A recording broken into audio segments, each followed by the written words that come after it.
મિત્રો મિત્રો આજે તમારી સમક્ષ 2026માં જાન્યુઆરી માસથી લઈ અને 5મા માસ સુધી મેષ રાશિના જાતકો માટે કેવો જશે, સાથે શું આપને સાવધાની રાખવાની છે અને શું ઉપાય કરવાના છે।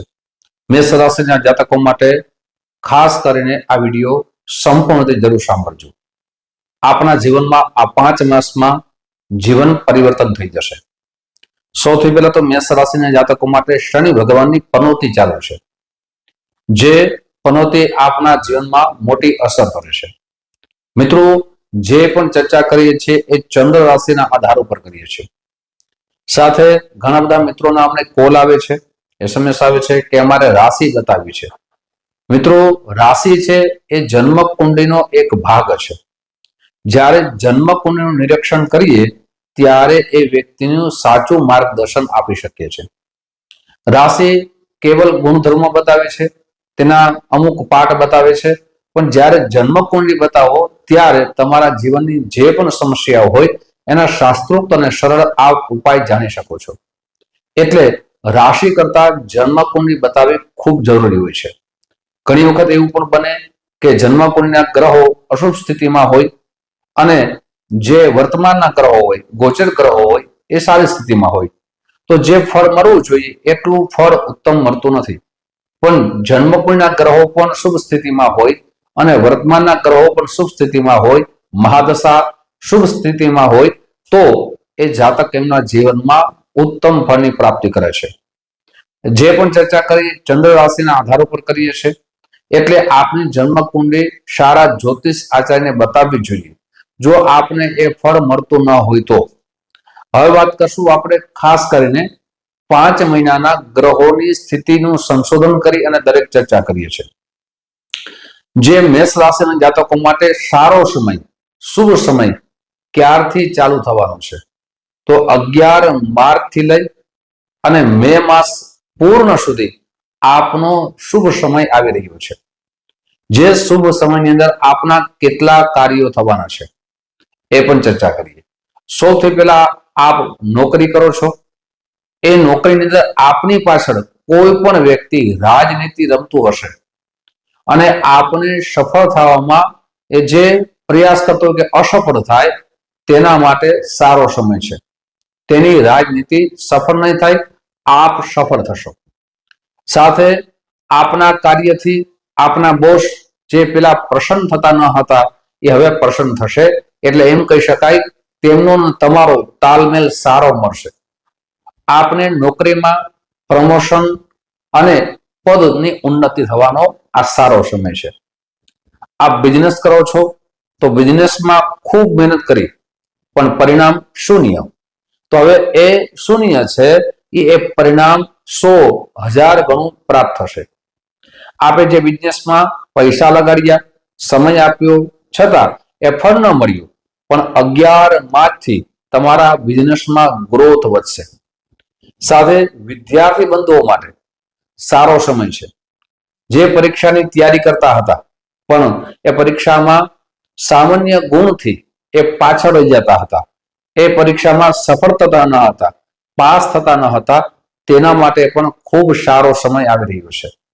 મિત્રો આવી જ ચર્ચા આગળ વધારીએ પણ તે પહેલા એક નમ્ર પ્રાર્થના છે, મારા નવા મિત્રો આ વિડીયો જોઈ રહ્યા છો, મિત્રો આ વિડીયો તમને ગમે તો જરૂર ને જરૂર લાઈક કરજો, સાથે શેર કરજો। મિત્રો ફેસબુકના માધ્યમથી આ વિડીયો તમે જોઈ રહ્યા છો તો અમારા પેજને ફોલો જરૂર કરી લેજો, સાથે તમારા મિત્રોનો આ વિડીયો શેર અવશ્ય કરજો, જેનાથી આવી સુંદર માહિતી આપને પ્રાપ્ત થઈ શકે। મિત્રો ખાસ કરીને મેષ રાશિના જાતકો માટે જે 11 માર્ચથી પતિ પત્ની વચ્ચે ખૂબ વિવાદ થતા હતા, ખૂબ ઝઘડા થતા હતા, એકબીજાના એ ત્રીજા વ્યક્તિ થકી ઝઘડા થતા હતા, તે સમય હવે ચાલ્યો જશે અને હવે વિવાદનો અંત આવશે। પ્રેમ ભર્યું આપનું જીવન આગળ વધશે। એકબીજાની કેર કરશો, એકબીજાને સમય આપશો અને આપનું પ્રેમ ભર્યું જીવન આગળ વ્યતીત થશે। સાથે આપના જે સંબંધો તૂટી ગયા હતા, મિત્રો સાથે હોય, સગા સંબંધી સાથે હોય, એ સંબંધ પાછા જોડાશે અને પાછો સ્નેહ વધશે। આપના કાર્યોની અંદર પછી કોઈ પણ પ્રકારનું કાર્ય હોય જેમ કે પાર્ટનરશિપમાં કોઈ બિઝનેસ કરી રહ્યા હતા, પણ એ પાર્ટનરશિપ સાથે પણ મતભેદ થતા હતા. એ મતભેદ દૂર થશે અને પાર્ટનરશિપમાં પણ લાભ થશે. મેષ રાશિના જાતકો માટે વિવાહનો સમય પણ ખૂબ સારો આવી રહ્યો છે.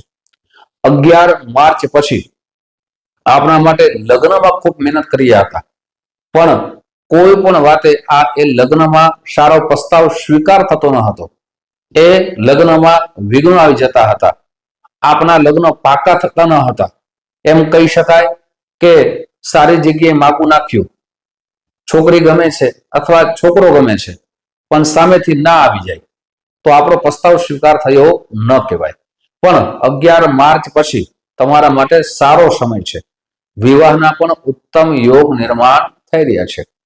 વિદેશમાં આપ કાર્ય કરી રહ્યા છો અને વિદેશમાં પણ આપના કાયમી સ્થાયી થવા માટે પ્રયત્ન કરી રહ્યા હતા, છતાં આપના પ્રયત્નો સફળ થતા ન હતા.